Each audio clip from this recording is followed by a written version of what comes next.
말씀을 위해서 기도합니다. 성령 하나님, 이 시간도 우리를 감동하여 주시고 우리에게 필요한 말씀으로 채워주시고 우리를 향한 주님의 음성 듣게 하여 주옵소서. 예수님의 이름으로 기도합니다. 아멘. 우리가 또 열심히 살다 보면 또 열심히 살아야 되기 때문에 그 일에 집중하다가 하나님을 망각할 때가 있습니다. 또 삶이 너무 힘들어도 그렇습니다. 삶의 무게가 너무 버겁게 되면 그것 때문에 또 하나님이 어떤 분인지 우리가 잊어버릴 때가 있습니다. 우리의 믿음이 흔들리는 것은 하나님을 오해하고 또 하나님을 망각하기 때문에 그렇습니다. 우리가 영적으로 바로 서려면 하나님을 좀 바로 알아야 됩니다. 나의 하나님, 나를 향한 하나님이 어떤 분인지 잘 알아야 됩니다. 오늘은 예수 믿는 우리를 향한 하나님이 어떤 분인지 살펴보려고 합니다. 첫째로 이 시편에서 가장 많이 나오는 단어가 안다는 거예요. 하나님은 나를 아시는 분이시다. 1절 말씀 보면 나를 살펴보셨으므로 나를 아시나이다, 이렇게 고백하고요. 2절은 나의 생각을 밝히 하시오며, 또 3절 말씀 보면 나의 모든 행위를 익히 하시오며, 4절 말씀 보면 내 혀의 말을 알지 못하는 것이 하나도 없으시나이다. 하나님은 계속해서 우리를 안다고 말합니다. 하나님이 어떤 분이십니까? 하나님은 우리를 또 나의 모습을 속속들이 아는 분입니다. 하나님 내가 어떤 모습이든지 있는 모습 그대로를 아십니다. 하나님 내 안에 숨겨진 마음도 잘 아십니다. 내 마음에 있는 두려움, 때로는 기쁨, 상처도 다 아십니다. 뿐만 아니라 우리 안에 감추어진 죄악된 욕망, 또 열등감들, 또 수치심들도 하나님은 다 아십니다. 또 남에게 감추고 싶은 말도 아세요. 밖으로 드러내지 않은 생각들, 은밀한 행동들, 말을 빙빙 돌리거나 비꼬서 하는 이중적 언어속에 감추어진 의미들까지도 하나님은 쏙쏙들이 다 아신다고 말씀하십니다. 여러분, 이 하나님을 믿으십니까? 하나님은 우리의 모든 걸 다 아신다고 말씀하십니다. 그러므로 하나님 앞에서는 가면을 쓸 필요가 없어요. 사실 세상 살다 보면 얼마나 많은 또 가면들 뒤집어 쓰고 삽니까? 남에게 잘 보여야 되고 그러니까 내 이미지를 위해서 이런저런 가면들을 둘러쓰고 삽니다. 그런데 하나님은 나의 모든 것을 다 아시기 때문에 하나님 앞에 설 때는 가면을 쓸 필요 하나도 없어요. 다 벗기셔도 됩니다. 벗어도 돼요. 나를 다 속속들이 아시는데 무엇을 숨길 필요가 있겠어요? 무엇을 감출 필요가 있겠어요?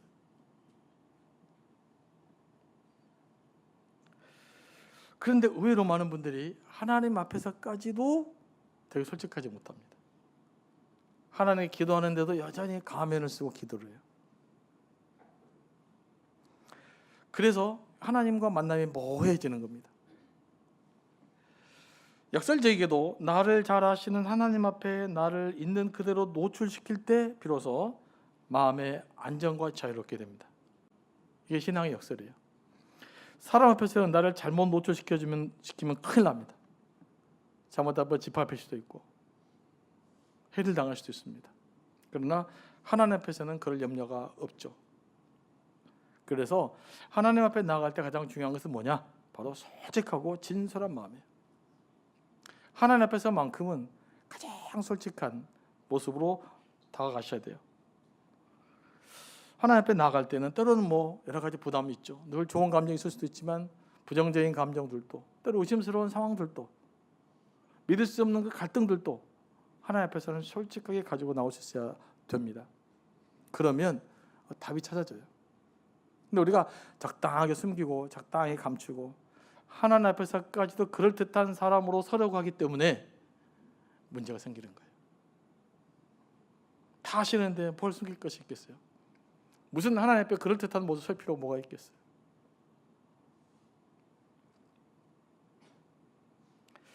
저는 나를 잘 아시는 하나님을 생각하면 위로가 됩니다. 이 하나님을 잘 묵상하고 은혜가 되면 마음에 자유가 생기더라고요. 사람 앞에서 누릴 수 없는 자유가 있어요.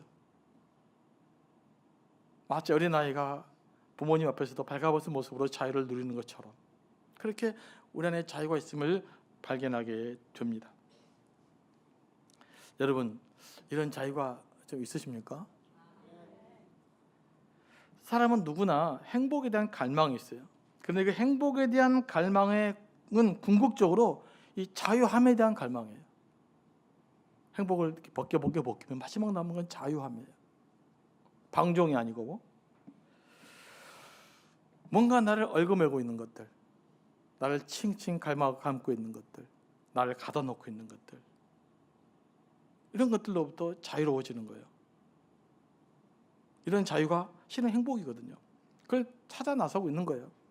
그런데 방향을 잘못 잡아가지고 자꾸 음대로 가니까, 나를 향해야 되는데 밖으로만 향하니까 그냥 소비만 하고 결국 행복을 못 찾고 마는 그런 일들이 벌어지는 것입니다.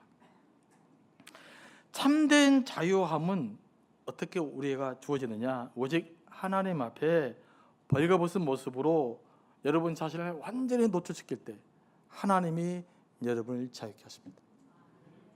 우리는 그 자유를 맛보아야 되는 것이죠. 내가 예수를 믿고 신앙생활을 한다는 것은 뭡니까? 궁극적으로 내가 하나님 때문에 자유함을 얻는다는 것을 말해요.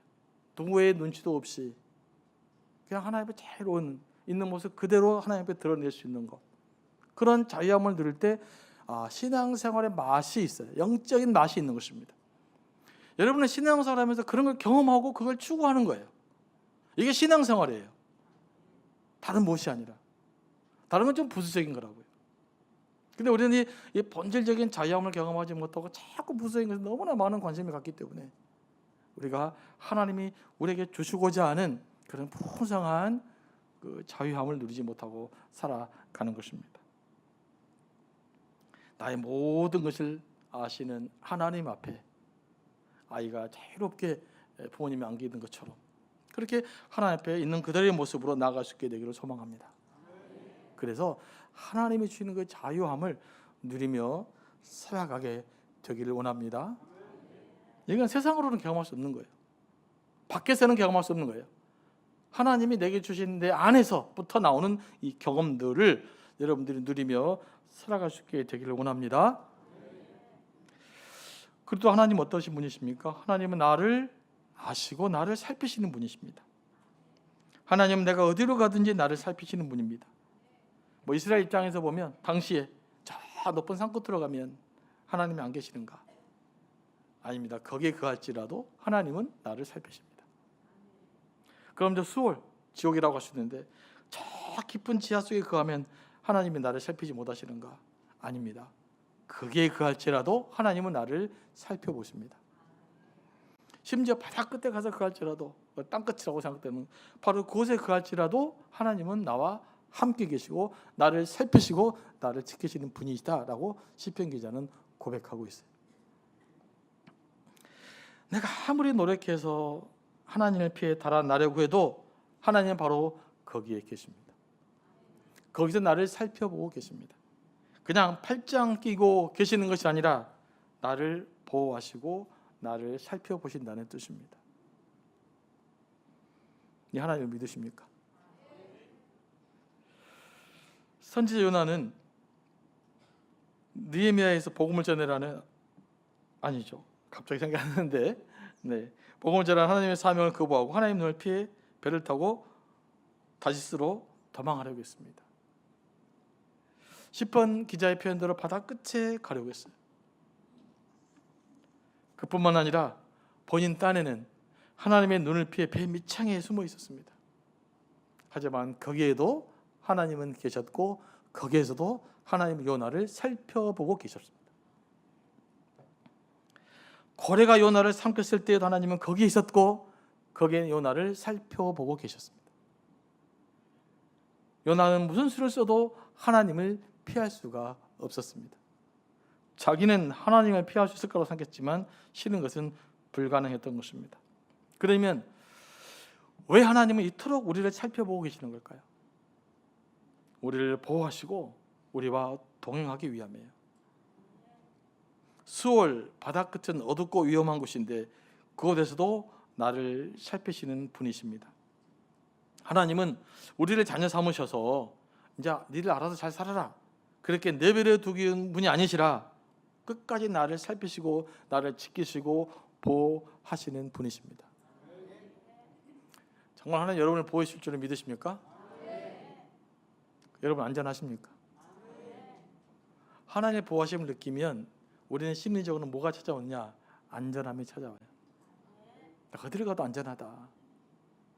그게 여러분의 삶의 고백이 되어야 될 줄로 믿습니다.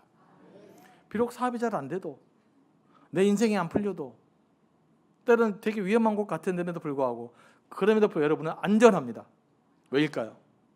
하나님이 여러분을 지키시고 살피시고 보호하시기 때문에 그래요. 그래서 예수를 믿으면 삶의 안정이 찾아오는 것입니다. 안전하니까요. 사람은 안전할 때 안정감이 오는 거예요. 불안정하면 불안전해져요. 그런데 예수 그리스도 안에서 하나님을 내가 인식하고 받아들일 때 비로소 우리는 진정한 삶의 안전함을 갖게 되는 거예요. 여러분들이 벽에 높은 산성을 쌓는다고 해서 안전한 게 아니에요. 높은 숨어 산다고 안전한 것이 아닙니다. 하나님이 나를 지켜주신 것을 믿고 그 하나님을 신뢰할 때 우리는 비로소 안전한 삶을 살아갈 수가 있는 거예요. 여러분 이 불안한 세상에 안전하게 살고 싶습니까? 그러시면 나를 살피시고 보호하신 하나님을 기대하시기 바랍니다. 우리가 예수를 믿는다고 하면서도 여전히 불안하고 염려하고 걱정하는 이유는 하나님이 나를 살피시고 보호하신다는 사실을 망각하기 때문에 그래요. 그러면 나는 믿음이 흔들린다, 공허하다. 그러면 다시 이 사실 앞에 오셔야 돼요.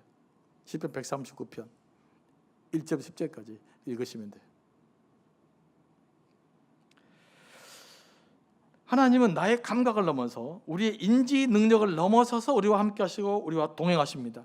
그러니까 때때로 하나님이 나와 함께 하신다는 사실을 우리가 이해할 수가 없을 수가 있고 느끼지 못할 수도 있습니다. 그래서 시편 기자는 6절에서 이렇게 말합니다.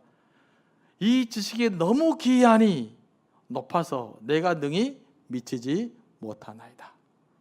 하나님이 나를 아시고 나를 살피시고 나를 지키시고 보호하시는 분이심에도 불구하고 우리가 그것을 온전히 알기는 불가능하다라는 거예요. 그 지식이 너무 위대하다는 거예요. 그러니까 때로는 하나님이 나와 함께 계심에도 불구하고 우리 하나님을 못 느낄 수도 있고 하나님이 분명하게 계심에도 불구하고 하나님을 모를 수가 있는 거예요. 왜냐고요? 내가 도달하기는 그분은 너무 높은 곳에 계시기 때문에 그래요. 그래서 하나님께서 예수 그리스도를 보내서 땅 가운데 찾아오신 거죠. 때로는 내 감각이 무뎌져서 인식하지 못하고 느끼지 못할 뿐이지 하나님은 언제나 우리를 살피시고 붙드시고 계십니다. 우리를 향한 하나님의 사랑과 성실하심은 영원합니다. 그래서 시편 기자는 이번 주에 묵상한 말씀이기도 하지만 이스라엘 백성이 망한 중에도 불구하고 하나님의 사랑과 인자하심을 신뢰했어요. 언젠가는 하나님이 그럼에도 불구하고 역사하실 것이라는 것을 믿었기 때문에 그래요. 영성훈련할 때 중세 수도원에서도 있고 지금도 수도원 훈련들은 이런 훈련합니다만은 이런 회개를 합니다. 자 들으십시오. 하나님이 언제나 우리와 함께 계셨는데 하나님이 없는 것처럼 살았던 것을 묵상하고 회개하는 시간을 가져요. 굉장히 오랫동안 갔습니다. 하나님 항상 우리와 함께 계셨어요. 그런데 마치 우리는 하나님이 나와 함께하지 않는 것처럼 산 거예요. 하나님 항상 계셨어요. 그런데 우리는 하나님이 마치 없는 것처럼 살아왔어요. 그분들을 묵상하고 회개하는 시간 오랫동안 갔습니다. 여러분도 꼭 그런 기도 해보시기 바랍니다. 그러면 놀라운 은혜가 있어요. 하나님이 함께 계셨는데 내가 모르고 살았구나. 하나님이 나와 함께 계심에도 불구하고 내가 너무나 걱정하며 살았구나. 하나님이 나를 붙드시고 계심에도 불구하고 나는 세상 염려에 움츠러들면서 살았구나. 이런 것들이 막 깨닫게 되면서 놀라운 은혜가 여러분에게 임하게 될 거예요. 그러다 보면 우리의 욕심, 욕망, 우리의 죄악들, 우리 우상들이 다 드러나게 됩니다. 여러분 이거 꼭 기억하시고 다음에 꼭 기도하시기 바라요. 뭐라고? 하나님 항상 우리와 함께 계셨는데 내가 하나님이 없는 것처럼 살았다는 것. 항상 함께 계시는데 마치 하나님 함께하지 않는 것처럼 살았던 영역들, 그 순간들을 한번 떠올려 보시기 바랍니다. 그러면 굉장히 은혜가 있어요. 그래서 그런 기도는 여럿이 모이면 안 돼요. 혼자 조용히 와가지고 그것들 쭉 묵상해 보시면 우리를 너무나 많은 것들을 알 수가 있습니다. 성령은 하나님에 대한 감각을 회복시켜 주시는 분이십니다. 그래서 성령으로 충만해지면 우리가 하나님에 대해서 머리로만 인식하는 것이 아니라 우리의 감각을 통해서, 우리의 감정을 통해서도 하나님을 인식하고 경험하게 되는 거예요. 우리의 모든 오감을 통해서 하나님을 경험하고 느끼게 됩니다. 성령이 충만해지면 그 역사가 우리에게 임할 줄로 믿습니다. 그래서 날마다 성령을 사모하시기 바랍니다. 그래서 통치적으로 하나님을 느끼고 하나님의 경험할 수 있게 되기를 소망합니다. 셋째로, 하나님은 어떤 분입니까? 나를 붙드시는 분이십니다. 나를 아시고 나를 살피시고 나를 붙드시는 분입니다. 하나님이 우리를 알고 나를 살피시는 이유는 바로 우리를 붙들어 가기 위함이에요. 내가 위험한 곳에 빠지지 않도록 나를 붙드시고요, 내가 절망에 빠지지 않도록 나를 붙드시고요, 내가 내 삶을 포기하지 않도록 나를 붙드시고요, 내 앞에 있는 수많은 장애물을 건너가시도록 나를 붙드시는 분이십니다. 제가 서울에서 사역할 때 우리 아이가 초등학교 가기 직전이었어요. 그때 저는 영평에 잠시 산 적이 있었는데, 그때 저 동기 목사님과 용문산에 간 적이 있었어요. 단풍으로 유명한 용문산. 네. 가는 길에 조그만 또랑이 하나 있었단 말이에요. 그래서 제가 이제 건너가서 우리 애들에게 이야기했어요. 우리 저희 아들하고 친구 아들에게, 야 건너와라 그랬더니 우리 친구 아들은, 동기 목사 아들은 막 달려가다가 조그만 또랑 훌쩍 뛰어넘는 거예요. 우리 아들도 야 달려와라 그랬더니 앞에서 딱 서는 거예요. 왜 안 넘어와? 무서워 그러더라고요. 다시 넘어와 그랬더니 막 달려와도 또 갑자기 또랑 앞에서 딱 서는 거예요. 자존심이 상해잖아요. 우리 아이들인데, 똑같은 나이고 두 달밖에 차이 안 나는데 왜 니는 못 건너가냐. 그래도 뭐 무섭다고 그러면 어떻게 해요? 그래서 제가 어떻게 했을까요? 아이 손을 잡아서 함께 건너줬어요. 이렇게 건너줬습니다. 그리고 두 번째, 얘와 손을 잡고 같이 둘이 함께 또랑을 넘었어요. 그 뒤에 셋째 우리 아이가 달려 그러지 어떻게 했을까요? 달려서 그 또랑을 훌쩍 넘었습니다. 하나님 우리를 붙드신 것이 뭐냐? 바로 이런 거예요. 내가 감당할 수 없는 장애물이잖아요. 이 아이가 원래는 이렇게 겁이 많아서 못 넘어가는 거예요. 내가 손을 잡아줬더니 넘어갈 수 있었던 거예요. 같이 뛰어넘었더니 그대는 혼자서도 뛰어넘을 수 있었단 말입니다. 하나님은 이렇게 우리를 붙드시는 분이에요. 수많은 절망 속에서 나는 수도할 수밖에 없고 두려워할 수밖에 없고 도저히 넘을 수 없는 장애물을 하나님 내 손을 잡아서 붙들어서 훌쩍 옮겨주시는 거예요. 나와 같이 손을 잡고 뛰어넘어 주시는 분이에요. 이렇게 하나님은 지금도 우리를 붙드시는 분이시라는 겁니다. 우리가 할 일은 뭘까요? 하나님께 내 손을 맡기기만 하면 돼. 맡기기만 하면 내 손을 잡아서 하나님은 나의 수많은 어려움과 고난과 절망과 위험한 상황으로 나를 건져 주실 것입니다. 나와 함께 뛰어넘어 주실 것입니다. 나라의 고난을, 위기를 넘어설 수 있는 삶을 살게 만들어 주실 것입니다. 어떤 하나님이요? 나를 아시고 살피시고 붙드시는 그 하나님이 우리 삶을 그렇게 만들어 가실 것입니다. 우리가 사는 세상은 참으로 바쁩니다. 그래서 하나님을 망각하기 쉽습니다. 또 예상치 못한 어려운 일들이 막 닥쳐옵니다. 그래서 환경에 짓눌려서 또 하나님을 망각하기 쉽습니다. 아무리 상황이 막막하고 힘들어도 나를 아시고 나를 살피시고 나를 붙드신 하나님을 붙드시고 끝까지 기도의 자리로 나오시기 바랍니다. 기도의 자리에 나와서 하나님께 손을 푹 드십시오. 내 손을 잡아서 나를 붙들어 하나님 원하는 곳으로 인도해 가실 것입니다.